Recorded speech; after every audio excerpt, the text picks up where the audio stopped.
Welcome back to another wonderful webinar with Rabbi Pinchas Winston. Yes, I'm optimistic that it will be a wonderful webinar, as always. And it is sponsored by, as always, the Miriam Project to Geula Hour by Yehuda Shamroff and by bringthemhome.org.il and Israel 365. Rabbi Pinchas Winston has his website at 36.org. And without further ado, Rabbi Winston. Thank you. Okay, this is part two. We began last week. I'm not sure if everybody picked up the message that I was trying to communicate last week. I started off talking about what happened in 2001 to the Twin Towers, and again, not to minimize anything that happened at that there. The tragedy is beyond really appreciation. Still hard to fathom what took place, but as the Gemara points out, all that happens in history, the good, the bad, it's all some type of message for the Jewish people. It's history. History is either in a redemption mode or it's in an exile mode. One of the two. There's no neutral ground. Either we're moving towards redemption or moving towards exile. Hopefully, trying to maintain redemption and not move towards exile. But invariably, historically, that's the way it's gone. We've had a redemption, and then we start to lose things after a while. Then there comes an exile, and then we start to pick.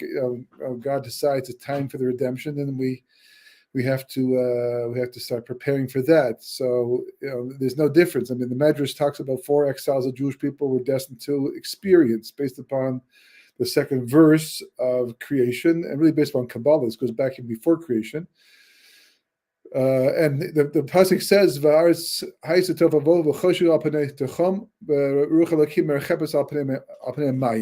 and that's the second verse of creation, which the Zohar says is really the first verse of creation, because it came before the first verse, but it's too hard to explain that on a simple level. So the Torah does it in more logical sequence of events, but that's not really what happened according to Kabbalah, and making the second verse very important for understanding history itself. So the Medrash says that these 4 terms, tohu or bohu, and choshech, and al panei tehom, these actually allude to 4 different exiles.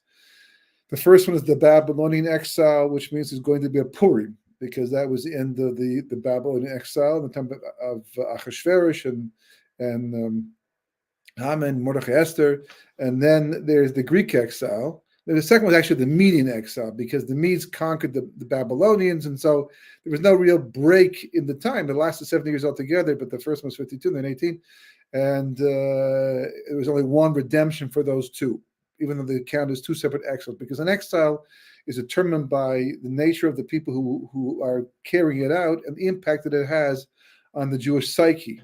An exile, even though physically it means to be either off the land or incapable of maintaining our own government on our land, that like the time of the Greeks, but really exile is more of a mentality. It's more the way it affects the way we look at the world, our relationship with Hashem, and to do Torah mitzvahs, and that determines the nature of an exile, which is why even today they talk about an exile in Eretz Yisrael, because even though we have our own government, we're living on the land, but the mentality is still very much an exile mentality, and that keeps us in exile to a large degree, to the extent that we could actually have redemption right now if we just changed our way of thinking. I mean, people think, change the UN, change this, change the government, but the reality is that exiles come and go based upon the mentality of the Jewish people, which is what we're trying to develop the entire time, which is what Chanukah is all about. So it's all about mentality.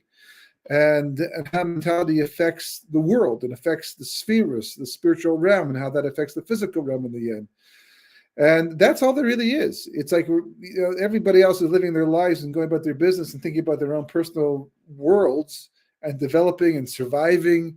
But that's the backdrop in a sense, or that's what's going on in their lives in the front. That's the play being acted out. But the reality is, the real backdrop is what goes back to creation, Maaseh Bereshis, and how it impacts us throughout history. So whatever's going on, for example, the Twin Towers being attacked in 2001, it may seem like it was a random terrorist attack, meaning that it's not really attached to anything other than people doing bad things to the American people and and to the world in general, and trying to disrupt things and kill people, and that's always been going on for thousands of years. So that's just another event. but not from a Torah perspective, not from the Medrash. Medrash Koheles talks about specifically how there had to be an Achashverosh, there had to be a Haman, there had to be Mordechai, there had to be an Esther, there had to be Noah, there had to be a flood, there had to be an Avram. These are things that were built into creation. So you have to get in that frame of thinking. You have to think like that. You have to understand that even though I may not know what's going on today and why it's going on the way it is, I have to understand and know that it's not random at all. It's all part of God's master plan, specifically to move the Jewish people towards redemption. And a person could argue, and people do argue this point, why would history, which involves almost 8 billion people right now, come down to a nation that is like 12 to 13 million people at most, usually almost in every generation? It seems so lopsided, even though Mark Twain did point out, this type of imbalance within creation and the importance of the Jewish people, and others have noted it as well, even including Romans have understood this idea. But the reason is because even though it's only for the sake of 12 to 13 million Jews, it's really for the sake of the whole world. Because once the Jews get their act together, they rectify themselves, they get on the same page as God, it's not just going to be the Jewish people anymore.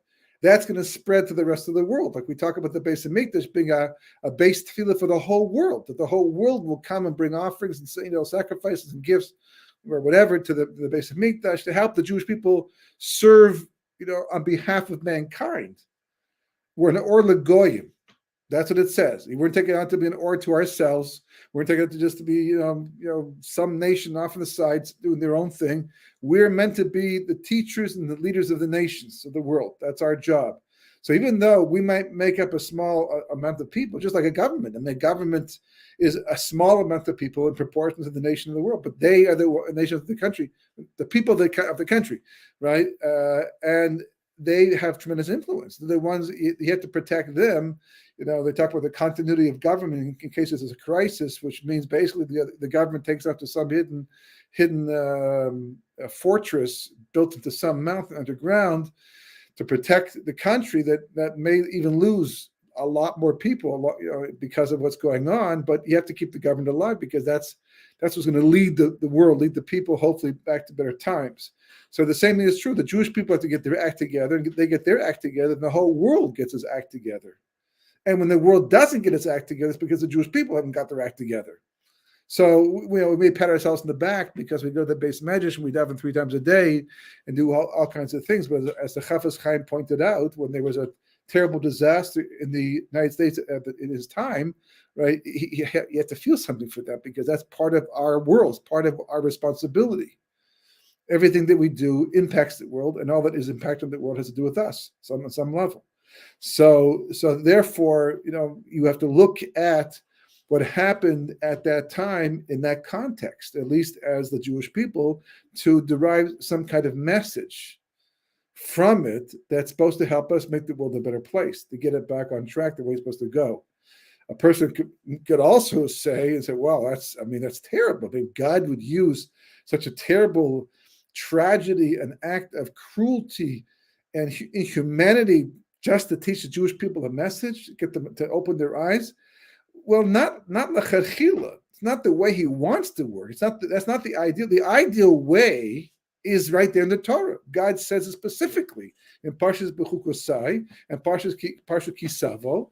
He tells us right there in black and white words, if we just learn them properly and take them to heart and implement the message, then you don't need disasters, natural or unnatural, man-made or acts of God, as they call them. They're all acts of God, but those type of acts of God. You don't need them. That's what happens when we don't get the message. Then it just gets more extreme. The same thing is true of anti-Semitism. Anti-Semitism is not really racism. We see this in last week's Parshas Vayetze with Lavan and Yaakov, and I'm not going to go through that whole shir right now again, but anti-Semitism usually is defined as a hatred that's based upon differences between people.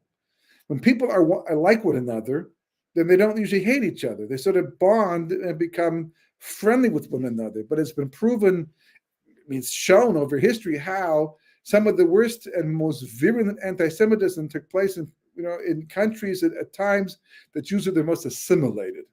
That they themselves looked more at themselves more like they were Gentiles than they were Jews. That's one of the reasons why a lot of Jews did in Germany between 1933 and 1939, despite the fact it was becoming more dangerous for the Jewish people. And Hitler made his will manifest. But they felt that it wouldn't affect them because they were so assimilated and they were so German or Austrian, but in the end, of course, they were wrong. So, it's like I used to have the situation with my own children when they were very, very young, like 4, 5, 6 years of age, and we tried to get them involved in cleaning for Shabbos, and we start as we're cleaning as well. So and so, please, would you mind putting away your toys right now because Shabbos is coming in? We need to clean up. Yeah, sure, no problem. Right? 5 minutes later, everything's the same. Nothing has changed. They're doing the same thing, still holding up, putting off the inevitable. Would you mind putting away your toys and cleaning up? Sure. Would you? And this goes on 4 or 5 times. Of course, you start to get stressed out because time's running out and Shabbos coming in, especially in the shorter days, right? And you lose your cool a bit. You raise your voice and say, "I asked you to put away those toys. Now, please go do that right now." And I never forget my son, whom I was like 5 or 6 years of age at the time, maybe even older. I don't know. I don't remember exactly. And he turned to me and he says, "Why do you always yell at me? Why can't you just talk nicely?" And I'm, what? It's like, I did 10 times. But you only hear me when I raise my voice. So God does the same thing. He's constantly sending messages. Yaakov saw that. Yaakov understood that. He saw that his brothers-in-law began to speak blood libels. Accused them of getting rich off their father. And then he said that Lavan didn't smile the same way the next day as he did before. And he took that as a sign that God was moving on. He was leaving behind, that place, and it was time for Yaakov to leave too. And he packs up, and God says, "You're right, I'm going. You got to go too." And they left, and et cetera, et cetera. But everybody else, the signs come. Is that a sign? Maybe yes, maybe no. No, it's not easy. It's certainly not easy to pick up and to leave. But we're not supposed to be so invested in the first place. We're not supposed to become so settled in the first place. That's the Jewish people. Just by looking at Jewish history, that's good advice, even for a secular Jew, to look at Jewish history. But we don't listen to these things. We don't pay attention, and I always hope it's going to be better. And it's not in the end, because especially if we're in exile. I mean, the very fact that the Jewish people are in a state of exile, I don't think there's anybody today who would blatantly just come in and say, "No, the final redemption has come."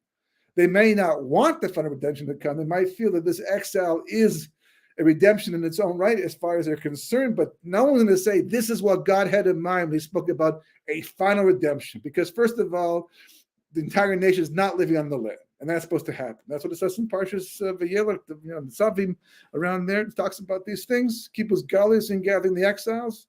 Second of all, even for the Jews who are living here, right? Even for the Jews living here right now, that we're not living by Torah. I mean, there are Torah communities, but the government is still a secular government. That's not what God had in mind. It might be a stepping stone, a means to an end, right?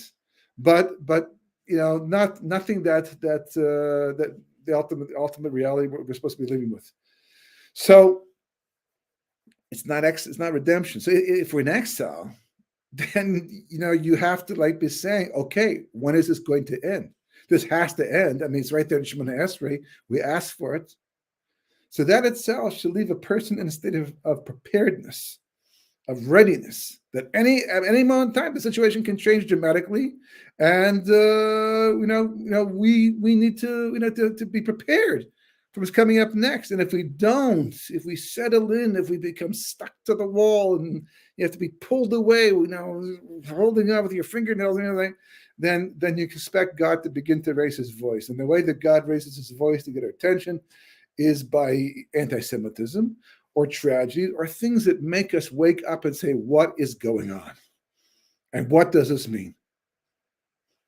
Right? So that's kind of what we were doing last week vis-a-vis Hanukkah, because there were a lot of symbols in that episode, what took place there, that really stood out. For example, again, you could Coincidence? Well, we don't believe in coincidence. Okay, so it's not a coincidence, but does it mean what we're saying? Don't know exactly for sure. Can't say I know for sure, but it's like, what's the message it teaches you? What does it tell you? Is that a message that's appropriate at this stage of history? If it is, then you haven't lost anything. But for example, it took 103 minutes. Some say 102, but 103. There's not, you can't really distinguish between 102. They came up with, it was a big number. They pointed it out. 103 minutes for both towers to come down. 19 terrorists. And what made that unusual, because according to what they're saying, there were supposed to have been 20 terrorists and one got hung up somewhere and couldn't make it. So there ended up being 19 terrorists. Now, I didn't work this out. Somebody else said, what's interesting? What's interesting is if you take the gematria of Egel Zahav, which is the golden calf, which is coming up much later on, right? The golden calf, the gematria of Egel happens to be 19. And Egel is 103, and Zahav is 19. That's an amazing coincidence, or not a coincidence, but a fascinating thing. But does it mean anything? Well, if you start, drawing all the information, the sources in, you go deeper, because a lot of people make decisions about these things without even knowing the background information. But you have to understand what the golden calf represented, especially al pi Kabbalah, according to Kabbalah. I mean, what's going on there is much deeper than even what the Medrash really talks about. What it symbolizes, the financial prowess, gold, like Egel is a calf, eternal life, never growing up, never having responsibility, always being able to enjoy yourself materially. These are all things built into that. This is what Asa's world, and the fact is the Twin Towers, where the stock market and the financial world was based, at least in America, these things, they trigger, they send off messages, bells go off. What is, especially when you consider the year before was Y2K, which we said is the letters of your book. Again, do what you want with it. But for me personally, it was a clear message, especially when you look at the buildings that came down that happened to be twin towers, and we're dealing, the whole history of the Jewish people is about being twins with Esav and making the separation from Esav and being a Yaakov, but actually becoming a Yisrael, which is what happens in this week's Parsha. He confronts the Esav inside of himself by battling the angel in this week's Parsha, and then meeting Esav the next day. He's not really just interacting with his twin brother, whom he'd rather do without altogether, because he's not good companionship. As you see, right? He says, "You leave without us. We're not going together." We're on two different pages completely. And in the process, he becomes a Yisrael, which is the namesake of the Jewish people in their ultimate state of existence, especially in Eretz Yisrael. It's called Eretz Yisrael. Not called Eretz Yaakov, it's not called Eretz, anything else. Eretz Yisrael is the place to be a Yisrael, to rise above that Yaakov tendency within us. So that plus this and then, it's like really, you can write a book about it, which is what I did, called The Equation of Life, because it's just too remarkable, to let go and not focus on at that stage of history, which, by the way, came after year 2000, which was significant because that was 5760. According to Vilna Gaon, that was supposed to be the redemption. It was 52 years since being in the land of Israel, which is also, in the sense that we came back and at least established a state in 1948. There's just so many things coming from so many different directions. In my book, ETA, right, Estimate Time of Arrival, you can judge for yourself, because at least there, it's orderly, and they were able to bring down a lot of this information. And there's another book called, by the way, Drowning in Pshat, which also goes into even more details, about the same idea. But we're talking big picture. When you put the pieces together, it starts to stand up. It starts to talk to you and tell you things, and you start to realize that there's a lot more going on here than meets the eye that people think. And just because 7 billion people don't buy it, doesn't mean it's not true. I mean, if one person who knows the source of this information and can explain it and understands it, the context of the history to back you up, that's more significant than 7 billion people who don't have that information, who have a difficult time believing it. Because after all these years, we've been living outside of the reality of Tanakh. Not because that's where we are, but that's the way people think. The Bible, as far as they're concerned, even for Torah Jews, for whom that is their way of life, this is world around us, a secular world that seems to run on its own, and God gives us its way, and people are being successful and doing their own thing. A lot of question marks, and as a result of that, people start to separate in their minds, between, pardon the expression, synagogue and state, meaning that there's my religious world, and then there's the world outside. Which one is the real one? I have obligations. I want to fit the community to go to shul and to daven and to do this and do that, right? But what's really in my heart? Well, that's what you have to decide for yourself, and that's what we've been working on for thousands of years. Because when Yaakov became Yisrael, it was an amazing transformation that's supposed to happen to everybody, but didn't, because 11 of his sons were already born. The other 12 was coming up, Binyamin, and they still had to develop it for themselves. And this is a very strong Hanukkah message to do with Shema Yisrael and Baruch Shem Kavod Malchus, which we'll come back to. But just to put it all in perspective, there's just one amazing, E equals MC squared. It's a simple but phenomenally elegant equation that Albert Einstein came up with that explains so much about the physical reality. Energy equals mass times the speed of light. Now, I have no idea. I mean, you can figure that. Just go look in Wikipedia, and you can see how he came to that conclusion. It's all written down. I don't remember what it says, but it describes the most phenomenal energy is everywhere. It's all about, life is all about energy. It doesn't say what energy is, by the way. It just says how you come to it. That if you take mass and you multiply it by the speed of light, eventually that mass will turn to energy. And it happens all the time in everyday life. But energy itself, it still remains an enigma. People don't understand exactly what it is, except if, of course, you understand Kabbalah. Then you know exactly where it's coming from. And even without Kabbalah, there's only one source of energy. That's God himself. And that's what the Shema is. The Shema actually is that equation. See, the Shema in a sense is E equals MC squared, but from a Torah perspective, because it says, "Hear, O Israel, the Lord our God," right? Shem Elokeinu. Shem is the one who made all the world, that overtly does miracles, and Elokeinu is he works through nature. It's all one.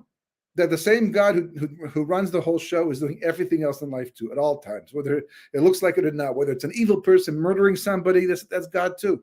There's no way for an evil person to murder anybody, to steal, to do anything terrible to anybody if God's not involved. That would be idol worship to think a thing like that. It's hard to reconcile and get your heart along. But this is if a person has these questions and that really bothers them, then they're obligated to themselves to go deeper into the matter, because the answers are all there. The answers are there without a question. The answers are there. Just go digging for them. And even if the answer ends up being a question, the question itself is an answer in as much as it shows you the direction that things are going. But there's usually answers on all levels that are very satisfactory, depending upon the person themselves. So that's a phenomenal equation, but it's only in the physical world. It's about light, it's all as well, energy, but it's describing a physical reality. There's an equation that would incorporate that one as well on a much deeper level. And it's mathematical, and it's very simple. Anyone can do the math. 11, or the other way around, 25 plus 11 equals 36. There you have it, the whole shear, your entire life, all of history, the whole point of creation. It's all in that equation right there. You understand that equation, there's no limit to what you can understand about life in this world. And it's completely the basis of Hanukkah too. So let's break it down a bit. Let's take a look at it, because obviously it's not going to mean anything. We don't understand the different factors of what they mean. So normally I start with the 25 and I go in order from 11 to 36. This time I want to start with the 11, because 11 is really the key number in all of this. 25, we'll see that's a given in history. The 36 is also a given. This 11 is the variable in the equation. It's not a variable because you know what it is, but meaning that without knowing it and understanding it, then it's not going to work, because it's just not math.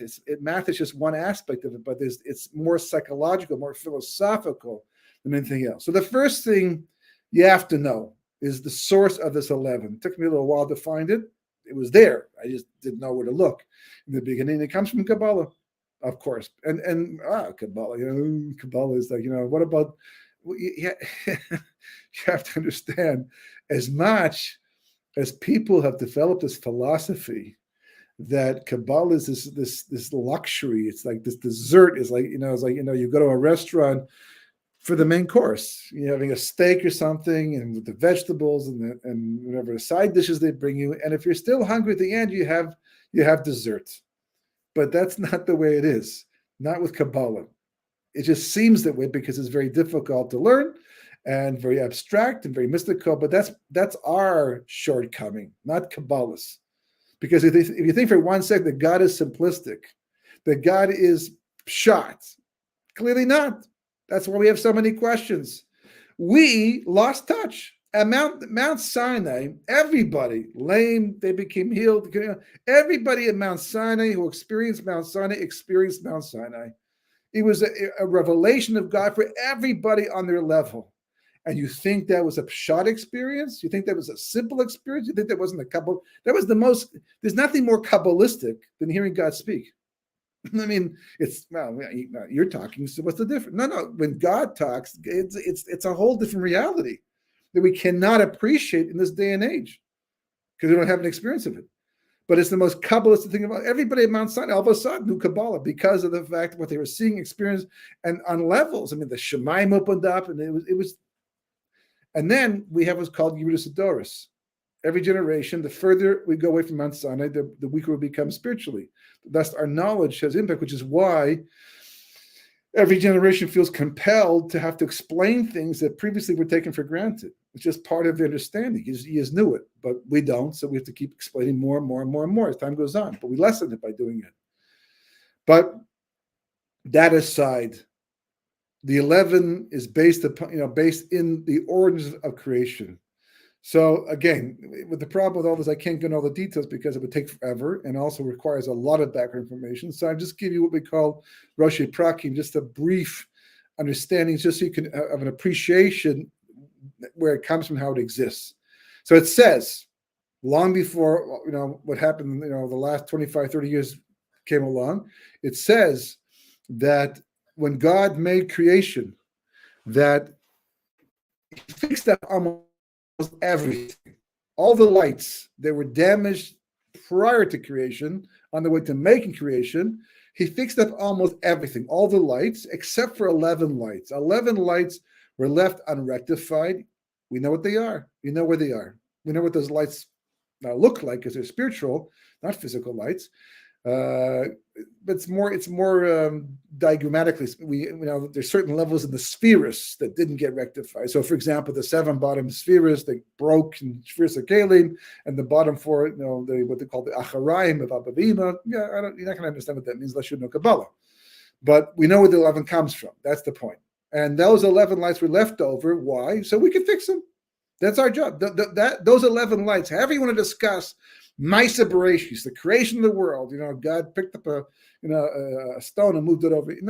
Or he just said something or willed it, and there it was. The light was made. Doesn't make a difference. Whatever he did, he did. But when he was finished, he left over 11 lights for man through his actions, primarily through his free will choice. We're talking about one man, really, at this point in time, Adam Arishon, would fix up through his choice. Now, we know that choice obviously revolved around the Eitz Hadas Tov Ra, the tree of knowledge of good and evil, right? Because if God just wanted to test Adam's loyalty, it didn't have to be a tree of knowledge of good and evil. It would just be a tree of good and evil. Eitz Tov Ra. But it was an Eitz Hadas Tov Ra of good and evil. And somehow this 11 is mixed up with this tree, because that's where Adam gets his choice by either eating or not eating from the tree, the fruit, the forbidden fruit. And if he didn't eat from the tree, that would have rectified creation completely, and everything would have been fine. And we would need the shear, because we've been sitting in Gan Eden at much higher levels, learning Torah Kabbalistically. No pshat, remez, drushim, so just the Kabbalah on a high level in the world to come, as we will start doing in the Messianic era onward. So we see that the 11 is associated with this tree. Now, these are lights that are not rectified. They sound dangerous, and they are, because if they're not, anything unrectified, especially in Kabbalah, by definition, can be the source of evil. When we rectify something, it's called sweetening it or seasoning or scenting it to make it more chesedic, to make it more, like light as opposed to darkness. More like water as opposed to fire, which is destructive. So the Eitz Das Tov Ra, it's got two types of dust to it. It's got Das Tov and Das Ra. Therefore, it turns out that there's a positive 11 and there's a negative 11. Now, this 11 is a number, therefore, that goes through the entire story. But as Kabbalah explains, 11 is a number that also connects us to or relates to what we call the sphere of Das. Now, I'm not going to go into discussion of the spheres right now. That's not essential, but the word Das is important. In general, you look up Das in Google Translate, and it's going to say knowledge. Kabbalistically, Das usually means a specific type of knowledge. Deya is like factual knowledge, but Das is usually a knowledge that has been integrated to a point where it makes the reality of God more real to a person. You don't just know something. It's not just factual information, but it's like it becomes part of who you are. So therefore, it's going to affect your activities and your approach to life. So that's what we're after. So we know that the whole story, Yaakov, Esav, these are the two worldviews. They come in conflict in this week's Parsha. It looks like a non-fight, but there was a real fight. Yaakov saying, Yesh li kol, I have all I need. Esav saying, Yesh li rav. This is like all part of this major difference of opinion that's gone through all of history. Noah had it in his generation. The Jews had it with the Hellenists and the Greeks. We have it today with the rest of the world. What's life about? What are we doing here? What's it all? What we're supposed to be using our time and our money, our resources. So most of the world just thinks, well, to have a good time. Eat, drink, and be merry as much as you possibly can. You're forced to take care of the community because if you don't, it's going to fall apart on you. And that's not good. But other than that, limit the responsibility. There's no real emphasis on personal greatness, personal spiritual greatness. There's not such an emphasis on that because it's not so important. As long as you obey certain laws, the Torah comes along and says, no, just the opposite. Materialism is important only as much as it can be a means to a spiritual end. As one person, said, we're not physical beings having a spiritual experience. We are spiritual beings having a physical experience. The emphasis on the spiritual. That's who we really are in essence. As the Arizal points out, the soul is the essence of who you are. The body is just a car to drive around and accomplish things. But that's not the way most people live. They're feeding the body. The body is controlling most of the decisions. That's a das. That's an approach. You live your life based upon your mentality. And there's basically two mentalities.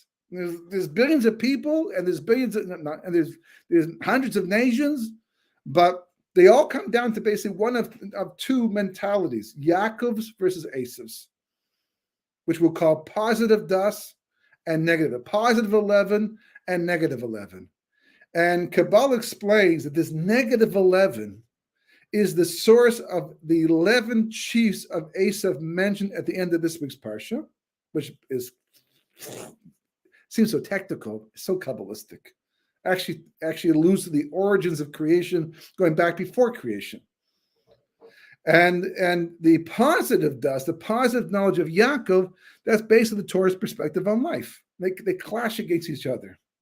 So when a person has this das, it enables them, this positive das of the Eitz Das Tova Ra, it enables them to be able to use creation the way it was meant to be used, perfect themselves as a human being, and of course earn schar in the world to come. If a person is subject to the negative das, which basically means they're living by the Yetzer Hara, they're living according to their evil inclination. So if that's the case, then basically a person is going to be following the path of Esav, and that's going to have the opposite effect. It's going to destroy the world, destroy the person, and certainly not get them reward in the world to come. So that's what we're after. Our whole life, believe it or not, you work in the stock market, you're a doctor, you're an architect, you're a chemist, you weave rock, whatever you do for a living or for a parnasa or just to buy time. You play a musical instrument, to relax, you go on vacations, you raise children, all these things. But what's at the top of all of it is das. That's what we're after. Das. That's what Torah is. Das Torah. Torah comes to give you das, because with that das, that's the greatest power you have. Your das will define you and your life. That's what it's all about. And this equation tells you how. So how does it work? Okay.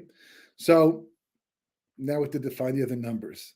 25 is a significant number for a number of reasons. I mean, Hanukkah falls, the only holiday in the entire year, the Jewish year, to fall on the 25th day of a month. Normally, we like holidays on the 15th because since the Jewish people are compared to the moon, and the moon is at its strongest in the middle of the month, so therefore Pesach is that time, Sukkot is that time, or the beginning of the month. Well, Rosh Hashanah is also it's like the end of the month, the same thing. But that's a specific reason for that, because it's a time of judgment, and therefore the moon is weakened. But ideally, 25th is like the dead of the month. It's darkness. You're heading towards the moon disappearing altogether. So it's unusual that a holiday of light should come at the darkest time of the month, or isn't it? Maybe it's not. I mean, when do you need the light the most? When it's the darkest. So why should it be there? Well, it's interesting enough. The darkness, of course, is a reality, and it's a metaphor. So the Medrash, when it's talking about the 4 exiles the Jewish people are going to go through, right? It says that the one tohu, that's Bavel, as we said before, and vohu, that's Medai, right? The Medrash refers to the Greek exile as choshech, darkness. Now, in the Western world, at least, if not around the entire world, when you talk about the Greeks, darkness is not the idea, not the term that usually comes to mind. They are looked upon as being the light into nations. They brought so much science and thought into the world, and the Medrash calls them darkness. And the face of the deep refers to the Roman exile because it's the longest of all. It goes on for thousands of years. Probably ended by World War II. We're over time right now, but it lasted the longest of all the exiles. And Mashiach really comes to finish off that one and end it. But it was interesting, the fact that Choshech should be, the Greeks, and I mentioned, I don't know if it was last week or in the past, but the word Yavan is the word, there's Yud and Vav and Nun, which represents an investigation into creation and in life and philosophy. But it stops if the Nun is the longest of the 3, like, go deeper, the deeper yet. But if you don't find your answers, so where are you going to go from there? So the Jewish people are compared to a Yonah, which is a dove, because it's monogamous and doesn't even remarry, even if it loses its spouse, because we're loyal to God. But the word Yonah is the word Yavan with a hey at the end of it, meaning that we also like to investigate and understand the world, how it works. But if we can't come up with answers that make sense, that allow us to be able to reconcile history with the world, with the reality of God, we just go with the reality of God. We have emunah, bitachon, trust and faith in God. That's what the hey represents, Hashem. So yeah, we'll go down just like Yavan, but at the end of the game, the end of the day, we'll go back to the hey, which is Hashem. That's the darkness of the light. And that's what Hanukkah represents as well. So where do we see this? So the number 25 really first appears as a gematria. Back at the beginning, primordial chaos, null and void, right? The world is just, it's a primordial soup of nothingness. And then God says, let there be light. V'yamar Elokim yehi or, v'yehi or. The first thing that God makes is the light. Now we know this is not a physical light because the physical light doesn't come until the 4th day. God made the sun, the moon, the stars on the 1st day, but they were not put into their places or actualized until the 4th day. So there's no physical light, and certainly weren't light bulbs at the time. Definitely not LED lights. So the light we're talking about is what's called the Oregonus. It's a spiritual light, and this is the light that, even though it's spiritual, is far more powerful than any physical light, because the physical light that we use is limited. We can only see so much. I can't see around this corner because of a limitation of light. But the Gemara says with that light, the light that God made on the 1st day of creation, what's called the hidden light of creation, with that light, God allowed man to be able to see from one end of the world until the other end of the world. So, you can see things with your physical eyes, but only so much, because they use physical light. With your mind's eye, which is not a metaphor, it's a reality. In fact, it's probably the better of all your eyes, right? And with that mind's eye and the Or HaGenuz, a person can see a lot more than what the physical eyes allow them to see. Most people, and that was the Greek way, seeing is believing. But Judaism knows, and a lot of people learned along the way, some is the hard way, that believing is seeing. That what you believe very much dictates what you're going to see in the end. And that's hugely important because what you believe is based upon your das. Perception, ironically, is not necessarily accurate, even though it's perceived, because perception is an interpretation made by the person who's doing the perceiving. And that perception is based upon assumptions. And if those assumptions are correct, the perception's correct. If the assumptions are wrong, then the perceptions are going to be wrong. And that's a matter of das. That's what das does. So that's why it says, on the day that Hashem finally says, okay, enough is enough, time to lower the curtain, raise the curtain, whatever you want to call it, right? And reveal myself to the entire world. And on that day, everyone, that's God, like Paro says. Oh, that's God. Now I see it. I understand. Whoa, I didn't know that before. That's awesomely powerful and all that, right? Because then everyone's going to have the proper assumptions and therefore the proper perceptions. Some may not be able to handle it because they've invested their entire life on assumptions that were incorrect, living a life as if there's no tomorrow, and there is, and can't fix it now, not at that moment in time. So do it now while you can. That's what the das of Torah is for, to get that in advance. So when God says Yehi Or, right, it means, and there was light, or not to be light, and Yehi, and there was light. The gematria of the word Yehi is Yud, Hey, Yud. 10 plus 5 plus 10, of course, equals 25. So on a gematria level, when it says Yehi Or, it's not just saying that let there be light. It's saying that 25 is the light. 25, the number 25 represents this light. And this is going to come up a lot of places. Like I said before, the Shema has 25 letters because it reminds us of our job to bring this light into creation, bring it out into creation. And it's going to show up all over the Nevi'im, right? Ko Amar Hashem, which literally means so says God, which is just a dramatic way of introducing a topic or a criticism or a prophecy. But Kabbalistically, the Ko is God's way of saying, remember the 25? Remember the light, the primordial light of creation that I made you to bring into the world to reveal me to everybody else, all of mankind? And that's what man was able to do in the beginning because the light was there. But then the Gemara says, and Rashi brings it down as well, that God looked ahead in history and saw there are going to be evil people who can abuse this light. So therefore he hid it for righteous people the time to come. That's what the Gemara says, and that's what Rashi quotes. And again, there's lots of questions, Letter 36, lots of books that go into these details, explain it, but we have limited time, so I'm just going to cut to the chase over here. And this is what we're supposed to accomplish, but the light became hidden because Adam himself sinned, and because of the right of the people in the future who are going to abuse this light. Now, when it comes to the sun, the moon, the stars, evil people have access to that light as much as anybody else does. They can use incandescent lighting, they can use fluorescent lighting, they can use LED lighting, they can use the sun lighting, the star lighting. It doesn't distinguish between righteous and evil when it comes to the physical lights of creation. Photons and waves don't go, I don't like this guy, I'm not going to work for this guy. They do, because that's what they have to do. But the Or HaGenuz, that's a light that cannot be used by Rishayim.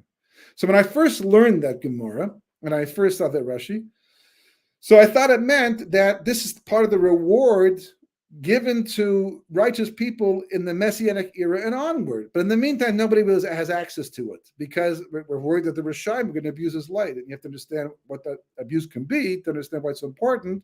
But that'll become clear as we understand the value of this light. So it turns out, as the Leshem explains, that the actual hiding of the light wasn't just that God's going to bring a full blast later on in the time where there's no longer any evil or Yetzer Hara, things like that. But the hiding of the light is that only a person with the proper character traits, they're righteous basically, will draw this light down to them and they'll be able to use it. No matter how much an evil person tries to access this light, they cannot. It's built into the creation. God controls it. They could want it, they could dig for it, they could try and pay for it, they can God forbid, beat people up to steal it from them. It's not going to happen because it's built in. So the actual hiding of the light is that you have to become the kind of person who can be a vessel for this light, like righteous people. That's a huge clue. That's a huge insight and crucial piece of information about what life is about. That means that we can access that light now, even in creation and history right now, even before Mashiach comes, even before the Geula comes, we can do that and use that light now if we make ourselves fitting vessels to be able to do that. And this light is a topic unto itself, where it is in the Torah, different places, but that's the main point. So what about the light that God made the first day, the number 25? Well, apparently that number represents the light, but in a hidden state, while the light's still hidden. But if you want to find it, you want to bring it out, you want to be able to become worthy of it. If you have negative 11, it's not going to happen. Negative 11 with 25 is 14. As I mentioned last week, 14 is the number that represents the opposite: darkness, evil, the place of impurity, the source of sin. You take away, you have Esav's das combined with the light results in darkness, destruction. The world you see right now, look at the world today. The world is a remarkable place in many ways, but look at the world. How many people really believe in God? How many people even believe in God, really understand what it means to believe in God? How many people are working on their character traits and trying to excel as human beings and doing kindnesses and being, Torah-dik and Seichel-dik? I mean, look at the world. This is the world when you take 25 and you subtract 11 as opposed to add 11. And it's our fault. I hate to say it, but we're held responsible, whether you want to take the responsibility or not, because we're called Or L'Goyim, a light into nations. We are supposed to teach the world vis-a-vis our lifestyle in the Torah about the positive 11, to let the world know there's an Eitz Das Tov Hara. They let them know there's two types of das. There's positive das and negative das. There's das Yaakov and das Esav. And what happens if you go one way, that's our job. But if we're not doing it ourselves, no one else is going to learn either at the same time. So then the world falls into this default position of Esav's das, negative das, and you get the world the way it is right now, on the verge of, because every time we go this way, some major corrective device, or event eventually happens, which we have to end this. The exile has to come to an end. I mean, it's just inevitable. The only question is how. That's the part that we can mitigate by our das. That's the whole thing. So if you take the positive 11, though, and you add that to the 25, then you get 36. And 36 is basically 36 is the number that represents the light after it's been revealed. So, for example, the Gemara says, the Talmud Yerushalmi in Brocha says that this light came back for Adam HaRishon, and it shone for him 36 hours, 12 hours of Erev Shabbos, and the 24 hours of Shabbos. Somehow, it's imbued in Shabbos. You can access this light because Shabbos itself is das, and it's supposed to lead you to a higher level of das, of the Eitz Das of Arad, the Eitz Chayim in the end. That it's the 36 hours. Erev Shabbos also has an aspect of Shabbos built into it from halfway through the day onward. There are actually halachas to do with this and his history to do with this. So that's one source of the das itself. That's 11. The second thing it says, right, is that you'll notice that when we light Ner Shel Chanukah, we light 1 plus 2 plus 3 plus 4 plus 5 plus 6 and plus 7 plus 8, and you add them all up over the course of 8 days. The holiday begins on the 25th day, and you light 36 candles by the 8th day. Now, from the Gemara doesn't talk about that. It just doesn't mention the number 36. It just mentions the sequence of adding one, more extra candle each day. But it equals 36. And it turns out that's hugely important because that means, as the Bnei Sachar says, that the Ner Shel Chanukah also accesses this hidden light. And if you ask people how many tzaddikim there are in every generation, well, there's different answers. But the overall answer, it says that there are 36 tzaddikim that go. There's more in Sukkah. that go out and are makabel pnei shechina. They accept or they what's the word? They receive the shechina, the divine presence on a daily basis. 36. According to Kabbalah, 36 in Eretz Yisrael, 36 in the diaspora, but 36, that's the number. So you have three major places. And there's one other place, interesting enough, that they don't make a big deal about, but if it follows suit with all that we're talking about, there's another very important 36. It also seems random, because Shas, which stands for Shisa Sidarim, which means the entire Talmud, the entire Mishnah and the entire Talmud, the Babylonian Talmud, as opposed to the Jerusalem Talmud, because they both are based on the same Mishnah, but different. The two different sets discuss different tractates. Because in Eretz Yisrael, we had laws to do with the land, so therefore there are tractates on laws to do with the land. And in Bavel, which is later, they didn't have the same need for it, so they only focus on different things. But all said and done, when it's all complete, there are 36 tractates in the Babylonian, 36 tractates in the Talmud Bavli. Now, a person would say, okay, but fine, it's like, who says that means anything about any of this? Well, because the Medrash in Parshas Noach, Tanchuma, Parshas Noach says that the nation, it's a pasuk from Yeshaya, the nation that walks in darkness will see the great light. That's what the pasuk says. So the Medrash asks the question, what's the darkness? What's the great light? Well, the great light we know. That's the Organus. It's the light that God made creation with. That fantastic light that we're all waiting for. At the end of days is going to blow our minds when we finally see it, if we get to see it. What's the great darkness? And this when the first time I saw this, I thought, whoa, that's a paradigm shift. It says the great darkness. It's Dor Shabal Peh, Talmud Bavli. Really? I thought we were learning that for the light. Well, you are.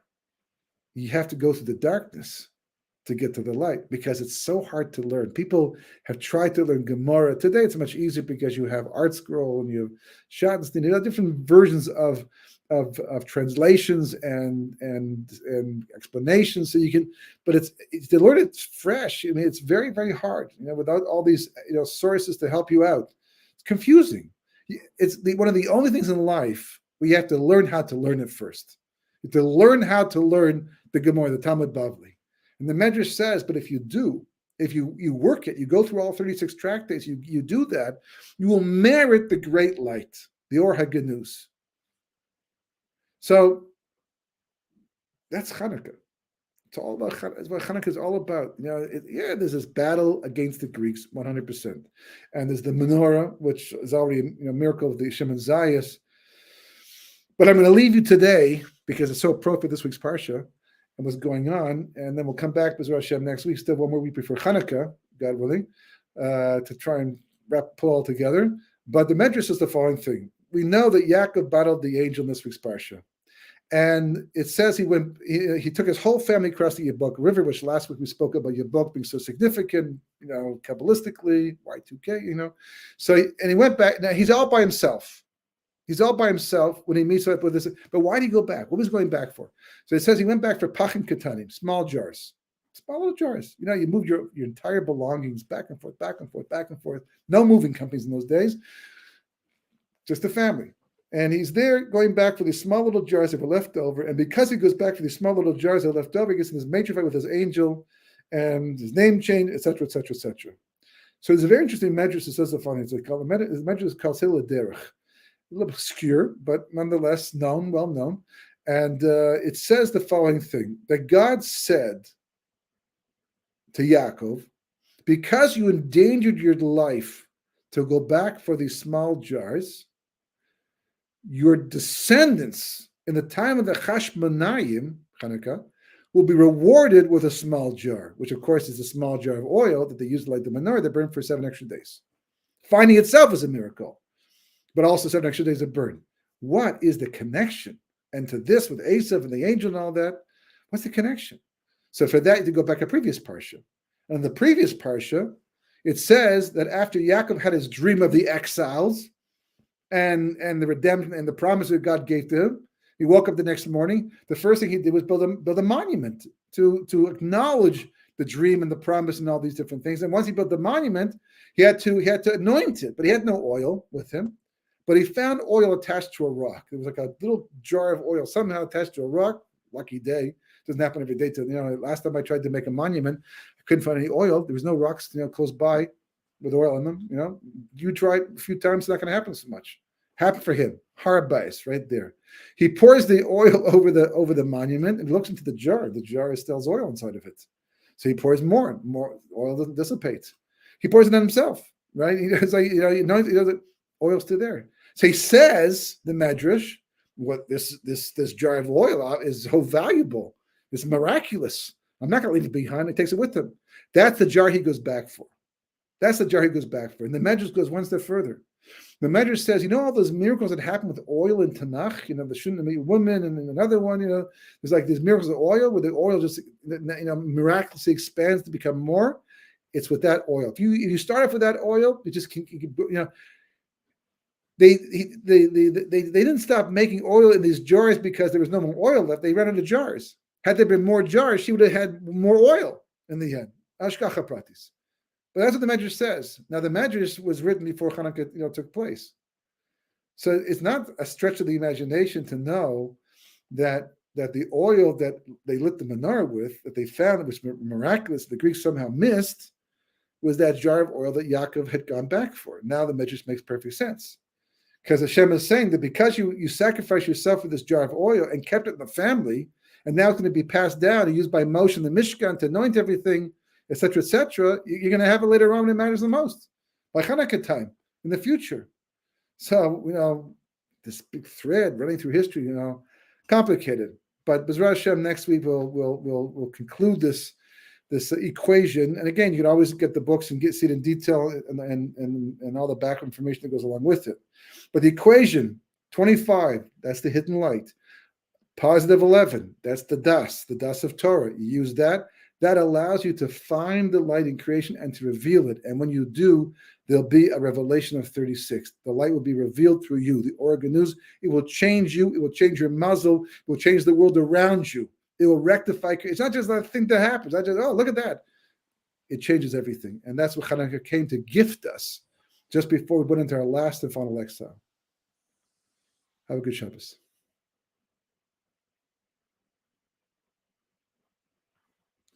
Anyone here to close off? In that case, I will say good night and Shabbat Shalom.